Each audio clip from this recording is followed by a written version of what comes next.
शेतकरी काय, शेतकऱ्याला शब्द मीच दिलेला आहे, मीच होऊन देणार नाही, मीच आडवा राहील उभा, होतो कसा रस्ता बघेल मी.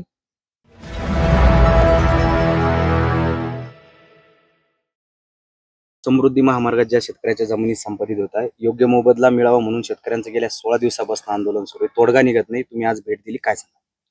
नाही, मी वारंवार भेट देतो इथे आणि खरं तर मी अनेकदा प्रशासन आणि शेतकरी आणि शासन यामध्ये सातत्याने दुवा म्हणून उभा राहिलेलो आहे.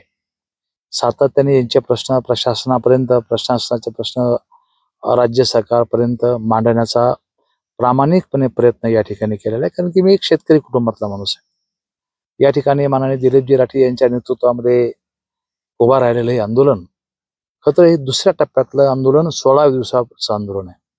पहिला टप्पा माननीय पालकमंत्री महोदय, पंकजाताई, जिल्हाधिकारी, मी आम्ही येऊन त्यांना विनंती केली आणि 1 महिन्यामध्ये 1.5 महिन्यामध्ये तुमचा प्रश्न सोडू अशा प्रकारचा शब्द दिला. परंतु काही तांत्रिक कारणामुळे ते शक्य होऊ शकलं नाही. त्यामुळं पुन्हाही आंदोलन सुरू झालं. मी क्षमा मागतो आंदोलनकर्त्याची की 1.5 महिन्यामध्ये आम्हाला हा प्रश्न सोडवता आला नाही. परंतु आता प्रशासन आणि शासन पूर्णतः पॉझिटिव्ह आहे. या संदर्भाने दखल घेण्यासाठी, मदत करण्यासाठी, शेतकऱ्याला त्याच्या हक्काचं, त्याच्या कष्टाचं त्या ठिकाणी मिळालं पाहिजे ही भूमिका निश्चितपणे सर्वांची या ठिकाणी आहे. आता मी साधा प्रश्न त्यांना शासनालाही दिला आणि सरकारलाही दिला. ठीक आहे, ज्या शेतकऱ्यांची जमीन तुम्ही घ्यायला लागलेत, जेवढी जमीन शेतकऱ्याची चालली तेवढीच जमीन त्यांना बाजूला घेऊन द्या. पैसे देता येत नसेल तर तेवढी जमीन बाजूला घेऊन द्या, त्याच्यातही तयार नाही. आता या ठिकाणी 2 कोटीचे भाव आहेत आणि प्रशासनाने काहीतरी टेक्निकल बाजू काढून 25 लाख रुपये भाव काढला. हे तुम्हाला तरी संयुक्त पडतं का?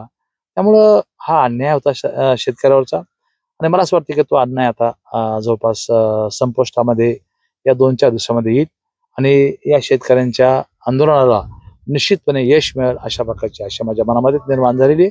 मी सातत्याने जिल्हाधिकारी महोदयांशी संपर्कामध्ये आहे आणि जिल्हाधिकारी महोदय सुद्धा पॉझिटिव्ह या संदर्भाने आहेत. हो, शेतकरी आता जर योग्य मूल्यांकन जर मिळालं नाही तर समृद्धी होऊ देणार नाही या भूमिकेत येत आहेत. शेतकरी काय, शेतकऱ्याला शब्द मीच दिलेला आहे, मीच होऊन देणार नाही, मीच आडवा राहील उभा, होतो कसा रस्ता बघेल मी. आम्ही स्वतः सांगितलेलं आहे की बा तुम्ही शेतकऱ्याला स्वतःच्या कामाचं दाम द्या ना. तुम्ही कवडीमोल भावाने जमीन घेता, हे कसं शक्य होईल? सरकारमध्ये असतो म्हणजे काय हे थोडीच होणार आहे. मी शेतकऱ्यांच्या, पहिला शेतकऱ्यांच्या बाजूचा, नंतर सरकारच्या बाजूचा.